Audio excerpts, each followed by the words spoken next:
The month of April is underway, and that means spring sports are in full swing. So glad to be with you on a Friday morning from the beautiful Moss Arts Center on this edition of the 3304 First Pitch Show.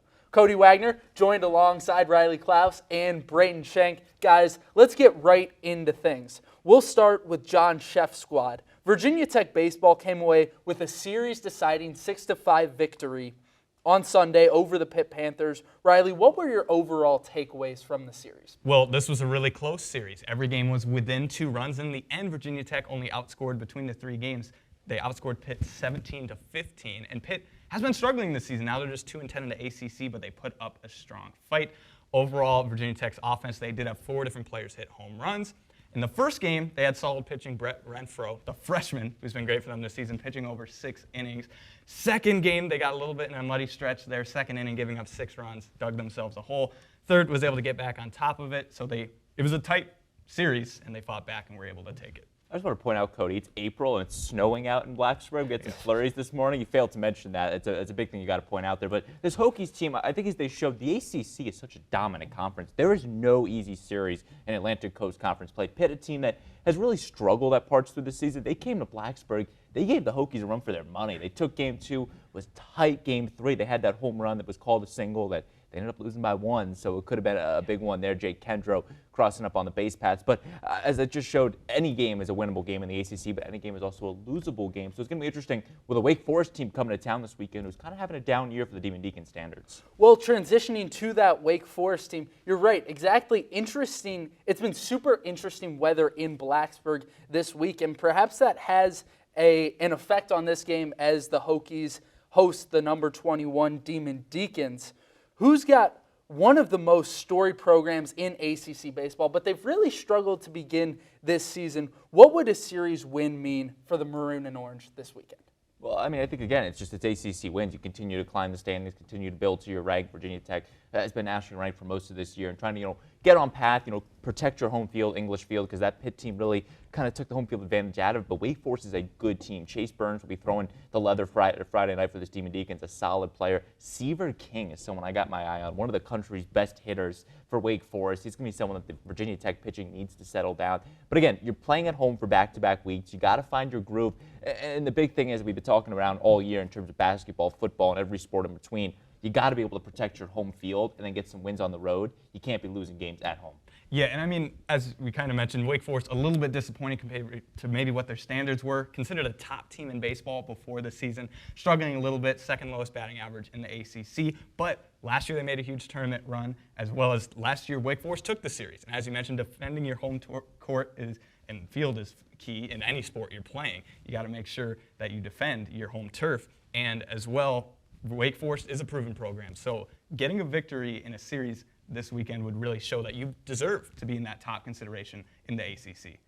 Well, guys, Virginia Tech sits at 11th in the nation. Back in 2022, the Hokies made it to Super Regionals and fell 1 win short of a trip to Omaha. Of course, since 2022, there's been an almost complete roster overhaul. But how big of a factor do you think experience is for John Szefc in these big-time games as we move closer and closer to postseason baseball, Riley? Well, John Szefc is a guy who's been there, done that. He's been coaching as a head coach since 1996, before Google was invented. But he's even shown, not only with Virginia Tech, to make it to the Super Regional, even at Maryland. He made it in back-to-back years. And so although some of these players on the team may be inexperienced, they have someone at the helm here in John Szefc who has been there and has experience. And they look like they're going to be playing some big-time games, so they're going to need that experience down the stretch. Riley, can you tell me, what was life like before Google? Whew, I mean, what an age that was. Were you even alive? That I was not, sir. Come on, man. But I think John Szefc, I mean, his name is a chef. You look at a chef, same chef, different spices, different materials, if you will.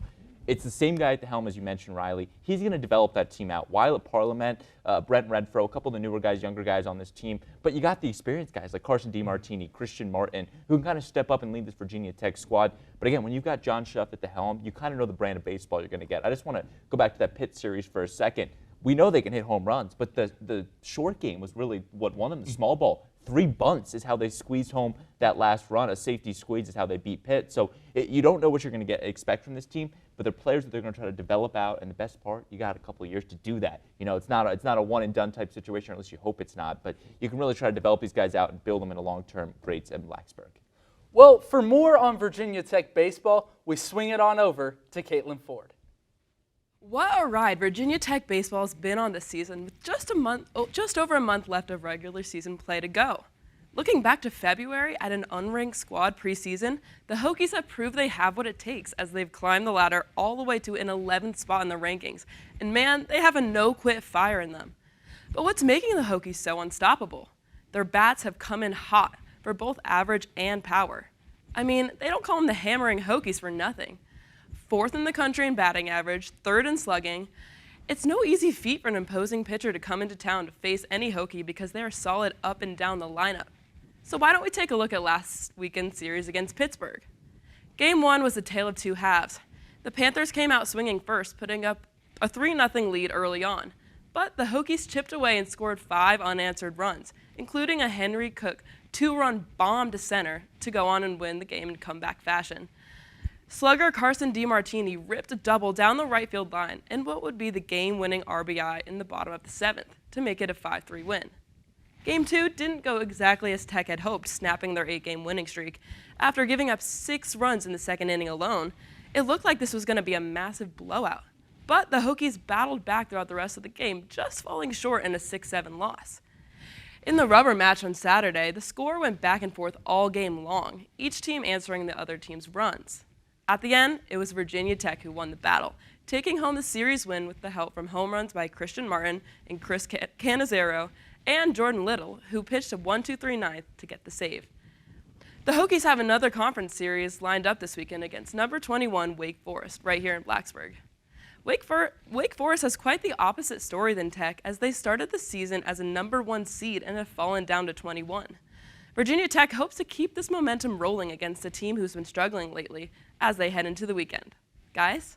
Thanks, Caitlin. Now, let's take a mental trip down the road to Tech Softball Park, where the Hokies team has been red hot at home.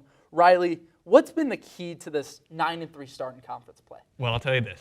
They are hitting the heck out of the ball right now. They have the most hits and the most home runs of any team in the ACC. And what also has made the team special is they're a mix of both veteran leadership and youth. You have the likes of Emma Ritter and Corey McMillan, who are upperclassmen who are doing great at the plate, as well as Michelle Chatfield.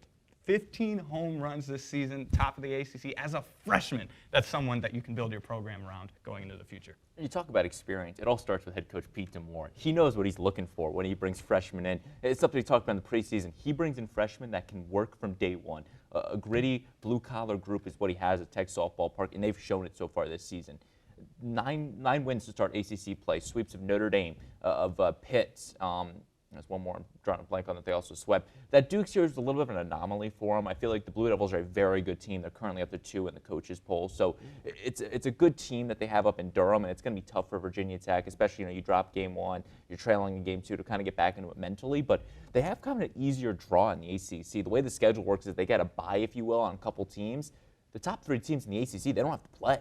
Clemson, North Carolina, Florida State, they all get a bye on them this year. So they have kind of a weaker schedule in the ACC this year. They have NC State, who's second to last in the conference. They have to play Boston College, who's been struggling. Georgia Tech, who's been very hit or miss this year. And Syracuse, who's kind of at the middle of the pack. So I wouldn't be shocked if this team runs the table in ACC play. But again, consistency is what head coach Pete DeMore really is preaching at that Tech Softball Park clubhouse. And as you mentioned, Riley, great upperclassmen leading the charge, but just some freshmen and some transfers that make a huge impact for this Tech softball team. Braden, what does Virginia Tech need to do this weekend to stay hot after a win on Wednesday over Liberty and get a sweep on the road over an NC State team who's really struggled at 1-11 in the conference? Keep on swinging. That's what they got to do right there. 4 home runs against Liberty, including 2 in the bottom of the 6th to come back to beat the Flames. Kylie Aldridge, the sophomore backstop, 2 home runs to her name. NC State, again, you got to go to Raleigh on the road. Virginia Tech has been fabulous at home this season. Over 100 runs in just 12 games played at Tech Softball Park. Go to the road. They've been a little bit hit or miss this season, but just play your brand of softball. Keep hitting the cover off the ball. Keep swinging hard. Let the pitching do their thing. Emma Lemley is having a great season inside the circle. Let her pitch well. Emma Mazzarone, Lindsey Grind, Cassie Grizzard, and co. Just play your brand of softball. And like I said, an NC State team who has seen their ups and downs this season, just go in there, take care of business. I agree with that. You just got to play your game and see what you can do there. And as you mentioned, the pitching at the end, I think that would be key. If they get that rotation, the best lineups possible there, that could be an X factor in really taking that series. So that would be key if they could get that one. Now, let's learn more about this Tech softball team, and for that, it's our very own Key McCrimmon. I'm going to say something that might come as a shock, but stories take a long time to finish. You have to be invested in what you're reading, and you have to have patience because there are a lot of twists and turns you have to go through to get to the end.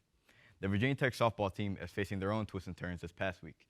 To start, let's go back to this past Saturday, when number 2 ranked Duke Blue Devils completed the series sweep of the Hokies. We saw star pitcher Emma Lumley strike out 8 Duke hitters over 5.1 innings, but it wasn't enough as the Hokies fell just short to the Blue Devils 5-2. Following the sweep, Virginia Tech is back in the win column this week, and they currently sit at 13 in the rankings after defeating Liberty on Wednesday. Virginia Tech let out a much-needed sigh of relief. Sophomore Kylie Aldridge put together a brilliant outing at the plate, going 2 for 3, blasting 2 home runs and 2 RBI, and a 6-5 win to help the Hokies put out the Flames. Sophomore Lindsey Grimes started the game and went 5 innings, allowing 1 run on 8 hits and securing 4 Ks. Lumley came out of the bullpen, allowing 2 earned runs and striking out 3 hitters in 2 innings, improving her record to 7-2 on the season. I also have to show love to seniors Emma Ritter and Maya Luco, who each had a home run. After the Hokies win, they now sit at 26, 8-1 on the season. The series sweep from Duke might cause some concerns, but there are still plenty of games left to be played. Plus, Virginia Tech has been pretty consistent all year. Here's how they rank in the following categories: 8th in batting average, 4th in slugging percentage, 5th in runs per game, 10th in on-base percentage, and 3rd in the nation with home runs with 76. Michelle Chatfield accounts for 15 of those, which is good for 3rd in the country individually. This Virginia Tech team is still dangerous, led by a 3-headed monster trio of pitchers of Lumley, Grind, and Emma Mazeron. And they are still powerful when it comes to hitting the ball. To count this team out would be a mistake. After all, their story is still far from over, and this team is hungry and driven to get to its final destination, which is Oklahoma City. And the journey continues this weekend as they head to Raleigh to take on the NC State Wolfpack. Guys? Great stuff, Key. To understand more about Virginia Tech and their impact on college baseball, Hayden Tolbert's on the case. What you got for us, Hayden? In the heart of Blacksburg, Virginia, where the Blue Ridge Mountains meets the New River Valley, a team is making waves in the baseball diamond. Welcome to the world of Virginia Tech baseball. To the likes of Chris Cannizzaro, Garrick Ebel, and Britt Riffro, just to name a few, are starting this year on fire with a coaching staff dedicated to excellence led by head coach John Sheff. These Hokies are making their mark in the competitive Atlantic Coast Conference, where there's not 1, not 2, but 8 ACC teams ranked in the top 25 so far in baseball this year. With Virginia Tech being ranked 11th in the most recent poll, you may wonder, how are the Hokies doing this? On the offensive side of the ball, there are 2 words: home runs. This season, Virginia Tech baseball has been on fire from home plate. The Hokies rank 4th in the country in home runs with 62, with their Virginia Peach native Carson DeMartini leading the flock with 14 home runs and tied for 8th in the nation in that category. But it's not just home runs that the Hokies are utilizing to the best of their ability, as the Fighting Gobblers are ranked number 4 once again as a team in batting average at an incredible .335. Like the late great Bear Bryant once said, offense wins games, but defense wins championships. Going forward, there is some advice the Hokies need to focus on in the tough ACC, as the Hokies rank in the late 20s nationally in fielding percentage and whip. That is good. But the Hokies want to be great and have a major chance in making a run in the postseason. They need to minimize hits and errors in the diamond, and if the Hokies can improve their defense and amp up their dominant offense already, they can very well be the kings of the ACC and be a force to be reckoned with in the years to come in college baseball. Back to you guys. Thank you, Mr. Tolbert. Great job as always. Well, before we get out of here, we've got a fun segment in store for you. We're calling it Mascot Madness. We'll have all 15 ACC mascots, and we'll work through a bracket based on best mascot design. And all the seeds for the mascots were determined randomly. I'll be the tiebreaker if you guys disagree on your pick. Well, there's 15 mascots in the ACC, so one gets a bye, and that will go to this man right here, Ramses, the mascot of the North Carolina Tar Heels. So the first matchup for you two is going to be the Notre Dame Fighting Irish and the Duke Blue Devils, the Leprechaun and the Blue Devil. Who you got? I just want to clarify something. What's the criteria here we're voting on? we are voting on best costume design.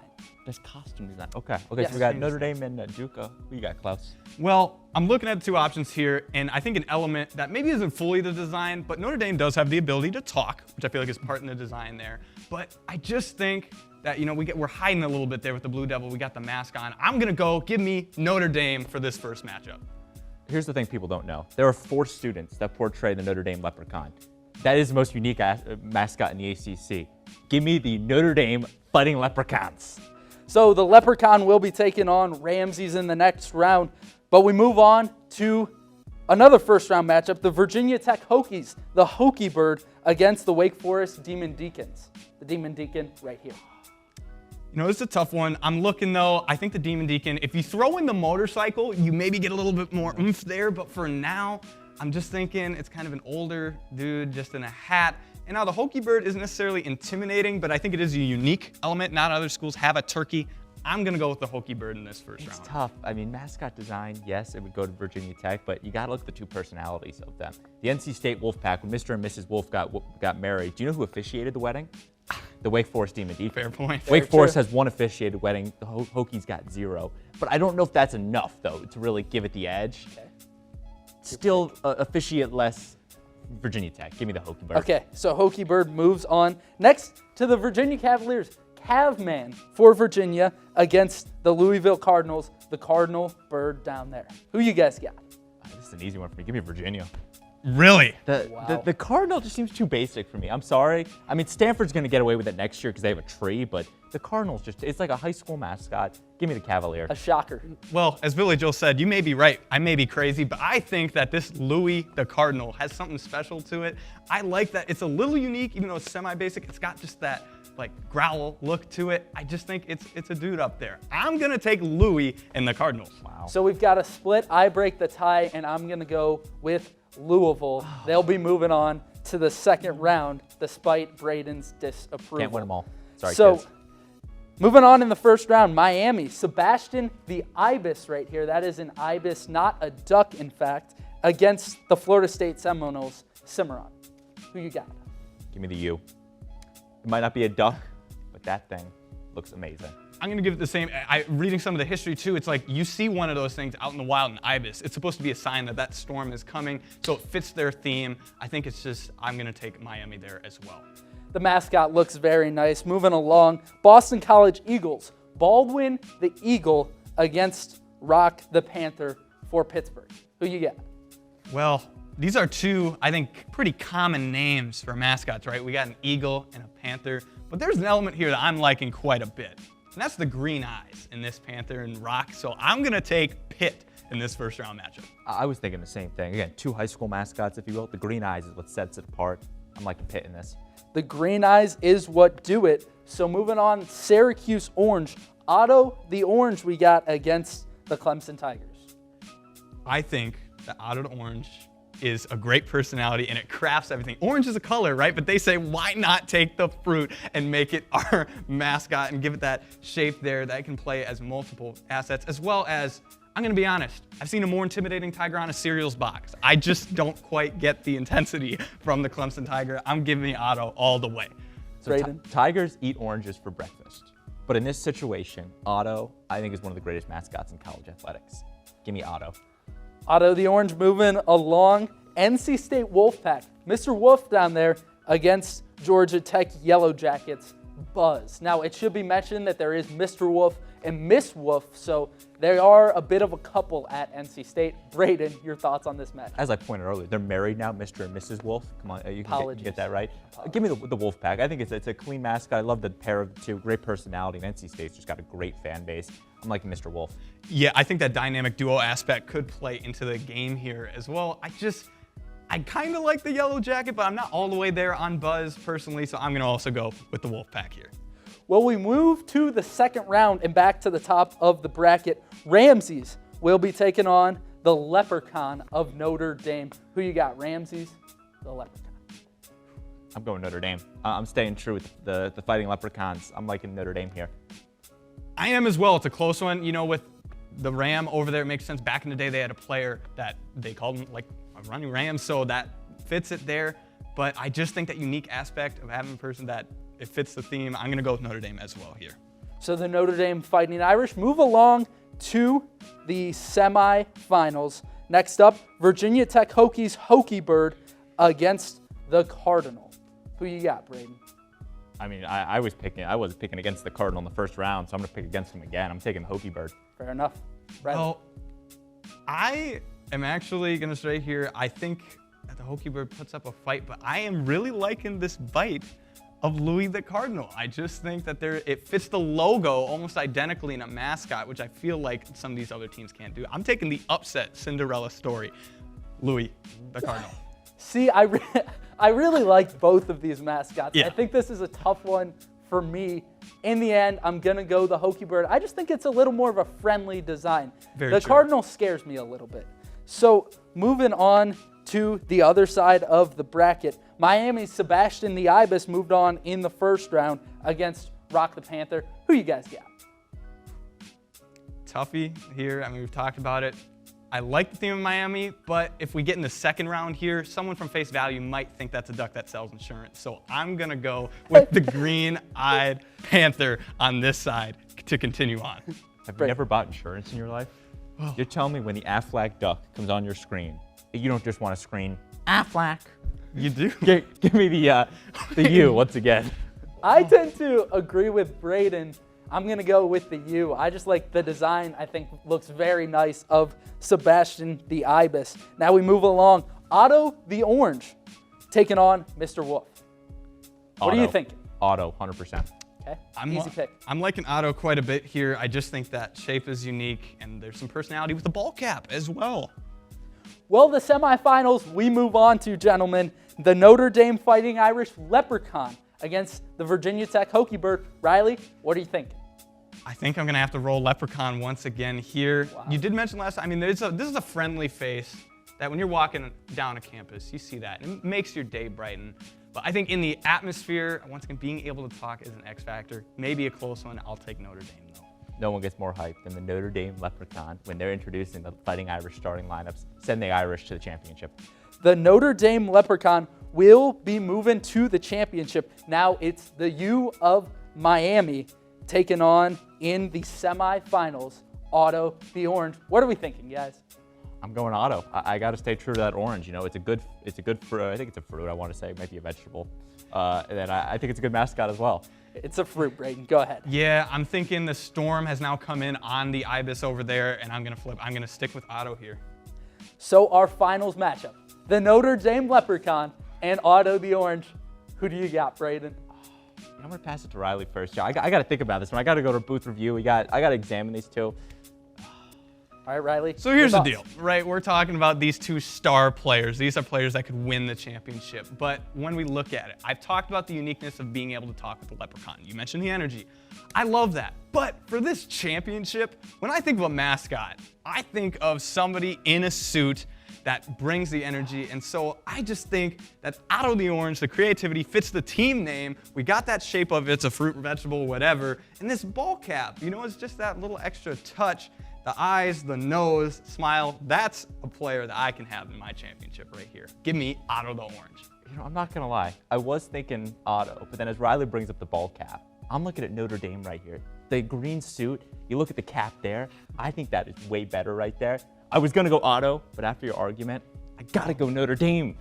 Give me the Fighting Irish. We have a split. Comes down to me. I have the final choice. And for me, what takes it? Otto the Orange. Oh. The Syracuse hat, it's such a cute little mascot. It's great design. Well done, Syracuse. Otto the Orange will be our Mascot Madness champion. For Riley Klaus, Braden Shank, our reporters Keema Crimmin, Hayden Tolbert, and Caitlin Ford, I'm Cody Wagner, saying so long from Moss Art Center. We'll see you next week.